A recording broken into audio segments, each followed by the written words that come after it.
We don't want Tinubu back for the second time. We are tired. We are beggars in our own country. That is what a civil servant in Nigeria thinks about the country's current leadership. And we can see the emotions in her voice. But supporters of President Bola Tinubu say his achievements earn him the right to a second term. They argue that the current administration has put Africa's biggest economy, I should say, back on track. Not just that, they also say that the critics are out of touch with the reality and unwilling to give credit where it's due. I told you about the increase of salaries, the minimum wage. It is affecting the common man, not ghosts or spirits. There would always be people in the street complaining. There are people in the street of New York complaining, people in J-Bob complaining, people in London, in Paris, anywhere in the world. Today, Under the Baobab, we'll be asking questions such as, is Tinubu's re-election rooted in real achievement? And more importantly, how much of Nigerians truly benefited from this administration? My name is George Okachi. And my name is Mefo Newuh. On this show, we make complex issues personal. And today, we are joined by Dr. Daniel Bwala, spokesperson for Nigerian President Bola Tinubu. And that only tells you that we are going to Nigeria this time around. President Bola Tinubu has been in office for 2 years. While his administration is boasting of economic turnaround, ordinary Nigerians are saying otherwise. They say that they are grappling with inflation, insecurity, and weakening naira. Mimi, on paper, the GDP is high up there. We have a minister in Uganda who says the economy is going up, and that is the same case in Nigeria. But on the streets of Lagos and Abuja, the pain is real, man. It's something different. So the question is, what's behind this disconnect? We don't understand why the government will say things are well, but the ordinary citizens are saying, oh, we are not having fun. All is not well in Nigeria. Are the headlines telling a different story? I mean, what we are saying on the media different? That is what I was asking Dr. Bwala. He is spokesperson for the Nigerian President Bola Tinubu. And this is what he had to tell us. As a political party, we have our internal mechanism for assessing ourselves every now and then. So the midterm assessment was basically to assess the president generally with respect to our own party manifesto and the promises we made to the Nigerian people, and to what the president has achieved so far. So perfectly in order, and also not too early, because the only time you can do that is 2 years before the presidential election of the next time. Otherwise, it would have been too late for you, assuming that you conduct that in 2026 ending, and then you find out that his performance is not as expected. When then do you begin to bring another fresh candidate? This kind of early endorsement for President Bola Tinubu, can you say that it's because he's been performing well, or is it it's just to consolidate power very early for him?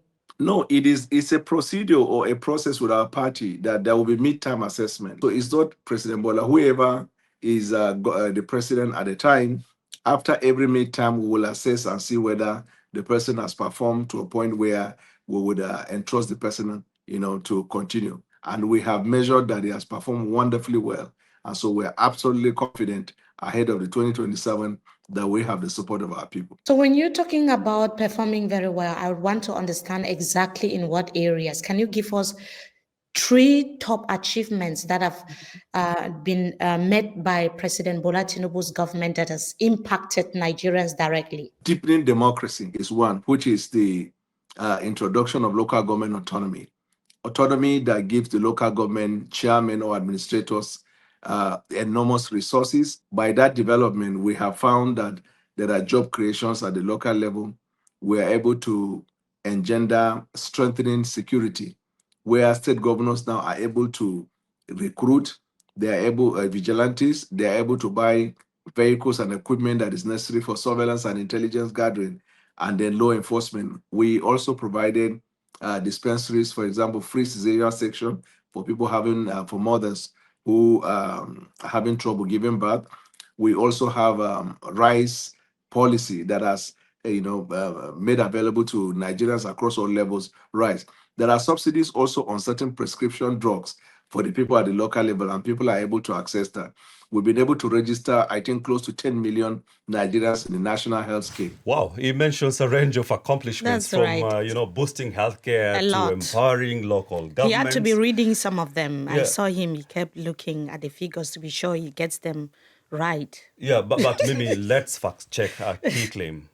10 million Nigerians in the national healthcare system. Right. And do you know what they said about these figures that were advanced, George? Yeah, it turns out, Mimi, that the real number is actually over 20 million. That's straight from Dr. Kalechi Ohiri. This is the Director General of the National Health Insurance Authority. That's right. He made the revelation, he gave the updated figures. That was early July.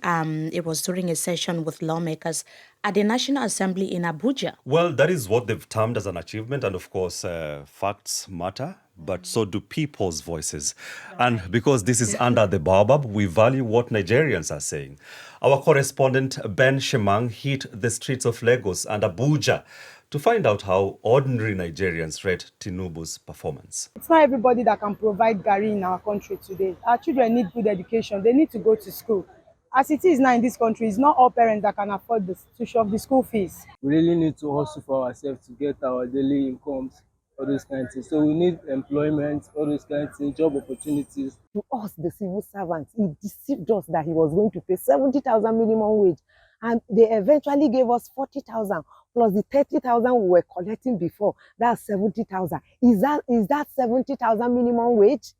No other allowances except the 40,000 they increased in our salary.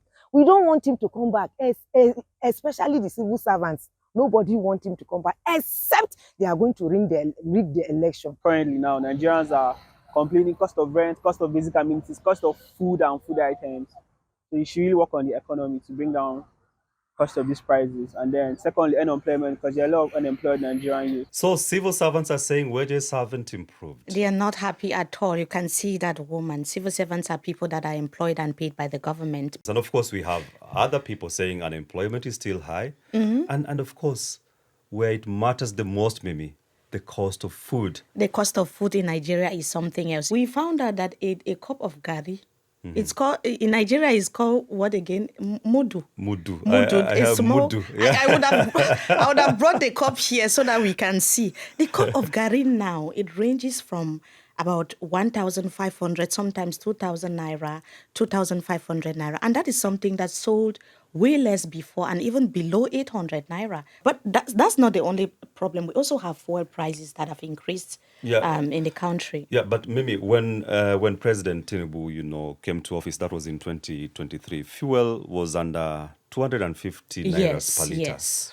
Now the story is different. It's very, very different. We saw that in Nigeria, the current price per liter of oil is 800 naira in Lagos and 900 naira in Abuja. And it's never gone below 500. We've seen a lot of protests happening in Nigeria because of these high prices. And the World Bank is also saying that over 31% of Nigerians live on less than $2 a day. Yeah, the government would argue that, of course, there were some number of, interventions, and we know one of the infamous intervention was the removal of fuel subsidies. And when the president took office, he said that this was, a short-term sacrifice for long-term gain. But I'm sure people are asking, where is the gain? Where is the gain? That's the question. So I pressed Dr. Bwala to explain which achievements are Nigerians supposed to feel? I talked about the local government autonomy that brought about increased revenue to the local government. I talked to you about cesarean section, for example, free medical cesarean section. That is affecting the common man. It wasn't meant for the ghost. I talk about recruitment of vigilantes at the local level. That insecurity we're dealing with is also a positive impact on the common man. I told you about the increase of salaries, the minimum wage. It is affecting the common man, not ghosts or spirits. I told you that the economy, the decision we took, it is understandable that because we remove subsidy and we unify the exchange rate, that there was an immediate increase, because that is the reaction that you get. But the monies we're investing it on in agriculture, we're investing it in healthcare, we're investing it in infrastructure. And all of these things that I talked about, who are they affecting? Not necessarily the president. Yes, It's I affecting the understand. I local people. understand completely, Dr. Bwala. I understand that. But we have also been speaking to Nigerians on the streets, except you are telling me that they are not supposed to say what they are saying.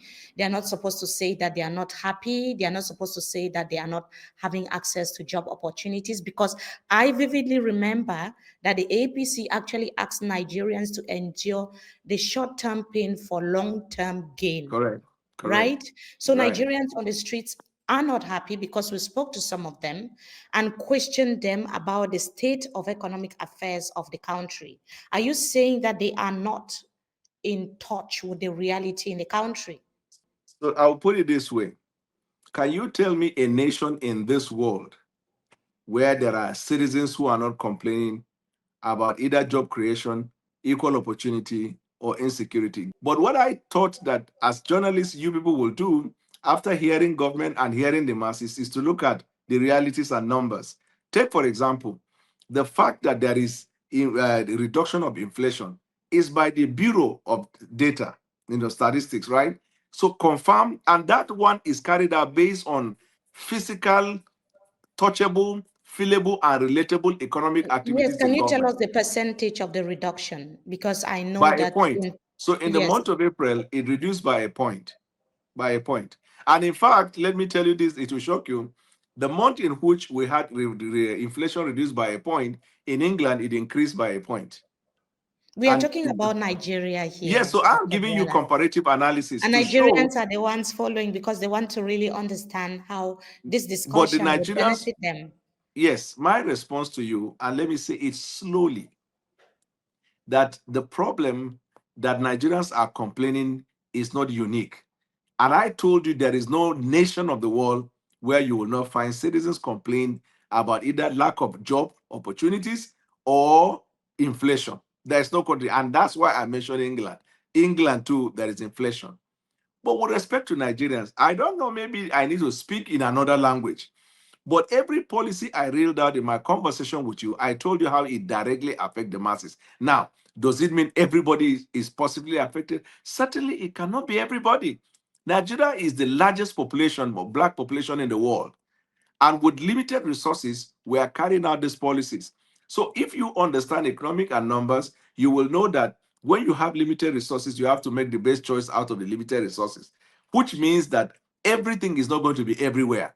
But it is important that the people know that you are doing something and that with time it is going to increase. With more investment in that regard, with private sector coming into play, and the Nigerian people are participating in it. When it So comes to it's economy, either we when are it looking comes at to whether there is improvement or you are looking to the end of the problem.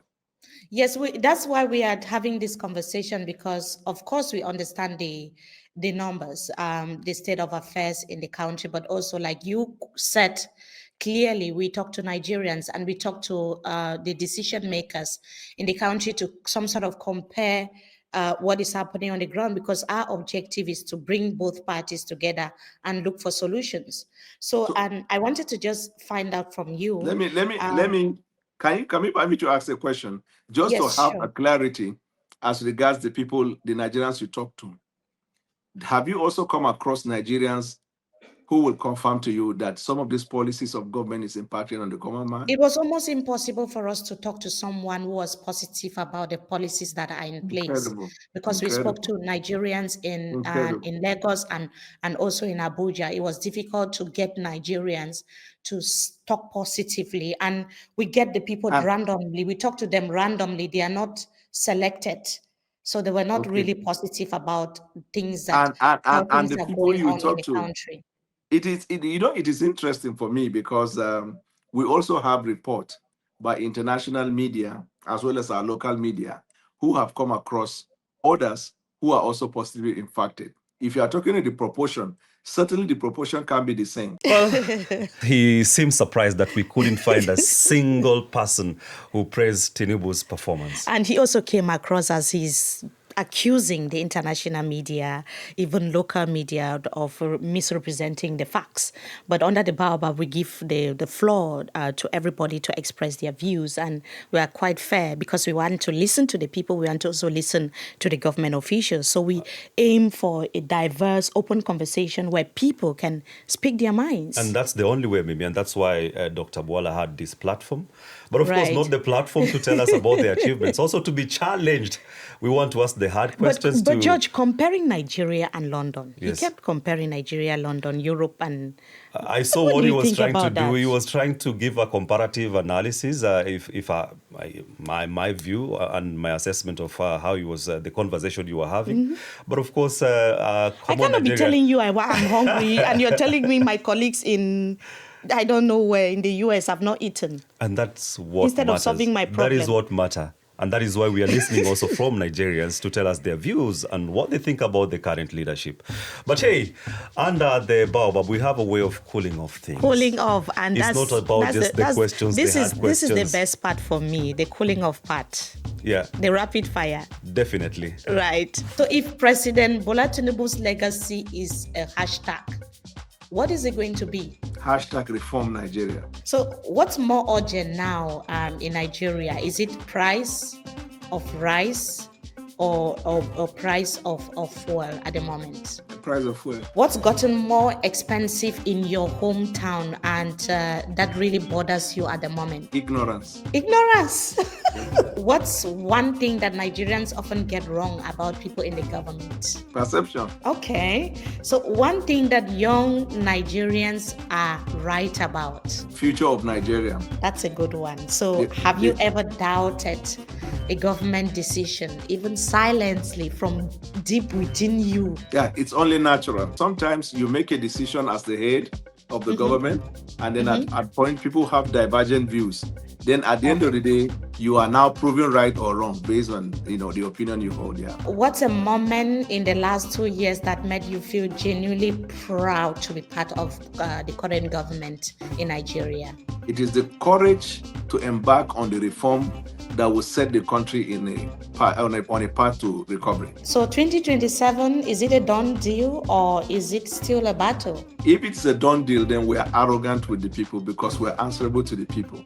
But if you say whether we are confident, I would say yes, because the reforms we are carrying out, the intervention we are doing, the Nigerian people are happy about. And by 2027, the effect of those policies would have been obvious to all. Would you bet for your job that Nigerians will be better off by 2027? 1,000%. Well, so what was the highlight for you? The confidence in him. But of course, maybe Nigerians face more than, the economic hardship. We have issues of insecurity. Mm-hmm. And I mean, it's one of the pressing issues within that society. And insecurity is like an elephant in the room. And when there's insecurity, the economy also suffers. Let's get to some facts, Mimi. Between May 2023 and April 2024, over 600,000 people were killed due to insecurity. In Nigeria, and yes. This is according that's to the National Bureau of Statistics in Nigeria. And that's not all. More than 2 million Nigerians were also kidnapped. So what is the government really doing to fix all of this? The situation of insecurity in Nigeria is so dire that people have to be kidnapped, people have to be killed because of rising insecurity. This is what Dr. Bwala told us. When the president took the oath of office on May 29, 2023, there were many prison breaks in Nigeria before then.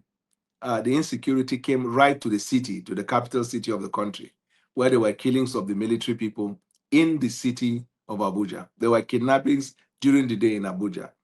Our local government around the northeast and northwest, people couldn't go to certain places because they displaced people. We don't have that situation at the moment. I know that in the last 2 to 3 months, we have seen the relapse in Northeast. And the answer is simple, is because those Boko Haram, repentant Boko Haram that were rehabilitated and trained and armed to be used against the Boko Haram, some of them escaped to the forest with our weapons. So that's why they've been coming at night and operating. And there are measures to deal with that situation. So once in a while, these skirmishes, you would always see it, whether in America or England. There's no part of the world where there are no skirmishes of insecurity. But if you look at it comprehensively, we've been able to deal with that. And we know insecurity is a global concept. It will not end one day, but it is something that we are making effort to reduce it maximally. You talked about inflation. If you look at the data that came out in April, there is a reduction of inflation.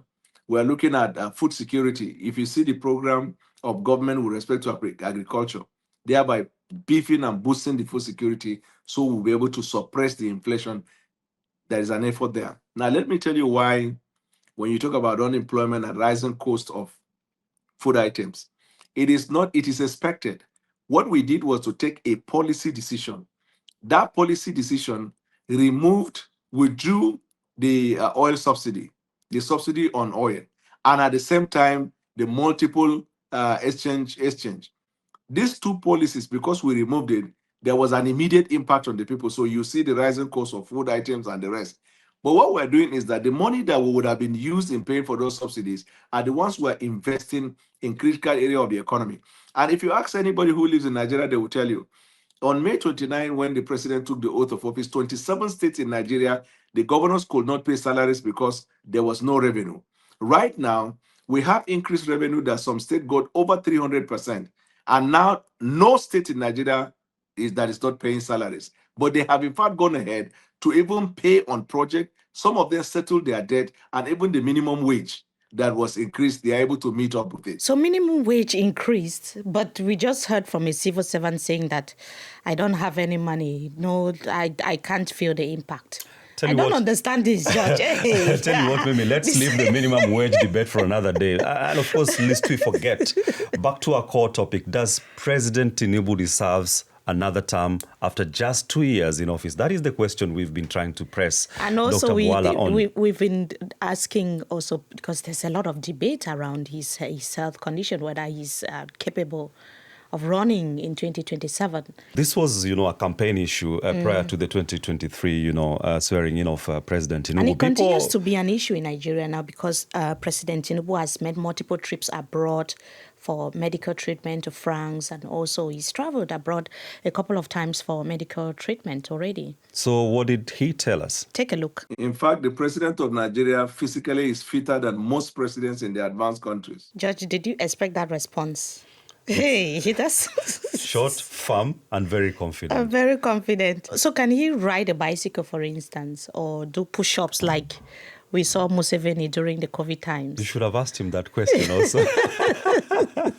But of course, one major issue that has been doing rounds on social media ahead of the 2027 election is the question of gender parity. Gender representation right. in all spheres, be it politically, economically, and everywhere. So where does Nigeria stand? So for context, only 4 women out of 109 senators in Nigeria, and 16 out of the 360 representatives currently serve in the 10th Assembly, also in Nigeria. So that's just 4.2% representation when it comes to women. And here is what Dr. Bwala told us. He is very categorical that the government in place is doing a lot to promote gender parity and also make sure that women are in a position of power. It's a work in progress in Nigeria, meeting up with the quota. Some people say 30%, people say 15 or 40%. The president has had, and he's having in this government, good number of women across all levels, even women leading in major institutions of government. When will we have the 50-50 representation when it comes to leadership? Yeah, 50-50 representation is what will happen over time, because politics is a participation. If it is a government policy like appointment, you can always do that, but it doesn't, the 50% inclusion of women doesn't come from the executive, because women need to be in the legislature, and the president can't legislate a woman. So it is participation of women and political parties creating those environment for the women. Then in the judiciary, which is a branch of government that deals with, knowledge and through the job. You cannot, because you like women, say, I'm going to appoint 5,000 female judges. But we're making the progress. And I think that President Bola Tinubu has taken it from a level and has taken it higher. Well, what I agree with Dr. Bwala is that political participation for women requires efforts across all sectors. Maybe what is your opinion about achieving a fair gender representation politically? Politically, I believe that there should be that way also on the part of women to be part of the conversation, to be involved in politics, because we've talked a lot about gender parity. We want equality. We want women to be in politics. We want 50-50 chances for both men and women. Yeah. Hey, tell us what you think about fair gender representation in your country or from where you're watching from. Not just telling us, George, have Yes. you as a woman, if you're watching this program, have you tried to do something and did anyone stop you from doing that? Let us know in the comment section. We'll also be interested to know. You wanted to say something, George? Tinubu has been given an endorsement to run for a second term, but without, a formidable alternative, then it means that he may as well become the president for a second term in 2027. And that's why we see the opposition in Nigeria coming together. There was an announcement recently that key opposition figures like Peter Obi, Atiku Abubakar, many key opposition figures were not happy after the 2023 presidential election are coming together to form a coalition. But we are not sure yet who is going to lead the coalition because there will be elections within the coalition to see who the flag bearer is. But that's going to be a discussion for another day. Yeah, so did you ask him anything about the opposition? Whether the government is feeling threatened by the opposition. Yeah. There is no political party that succeeds without organizing. The reason President Bola Tinubu is today benefiting from the fruit of a coalition. In 2015, it was a coalition of legacy parties that brought this government, APC, into power.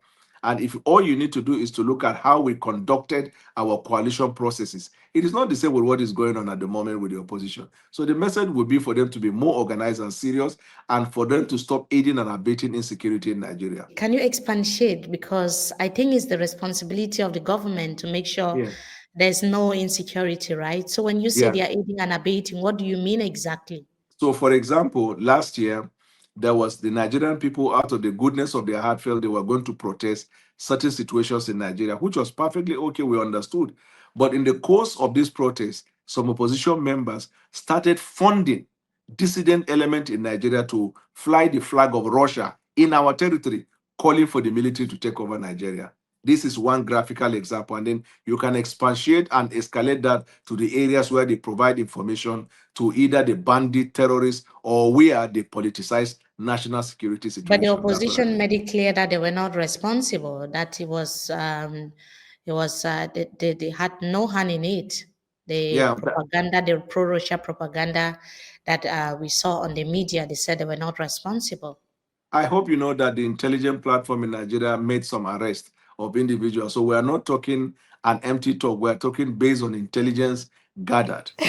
Interesting discussion there and points from the member of the government. But usually they always feel like, oh, we are not moved by what the opposition is doing. But they are keenly observing to see how they can also up their game to ensure that the opposition doesn't take over. What do you think, George? Yeah, definitely. We know that a formidable opposition is very critical for, the democracy Which itself. Which is what Cameroon lacks now.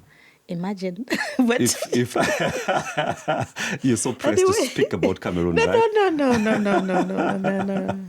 But of course, world over, we know that a formidable opposition is a recipe for a democratized society. And that is our show for today, Under the Baobab. We tackled big questions such as, has President Bola Tinubu earned another term? And the pertinent question, should Nigerians be angry or just accept that other countries are facing similar challenges? And should President Bola Tinubu step aside or continue to push forward?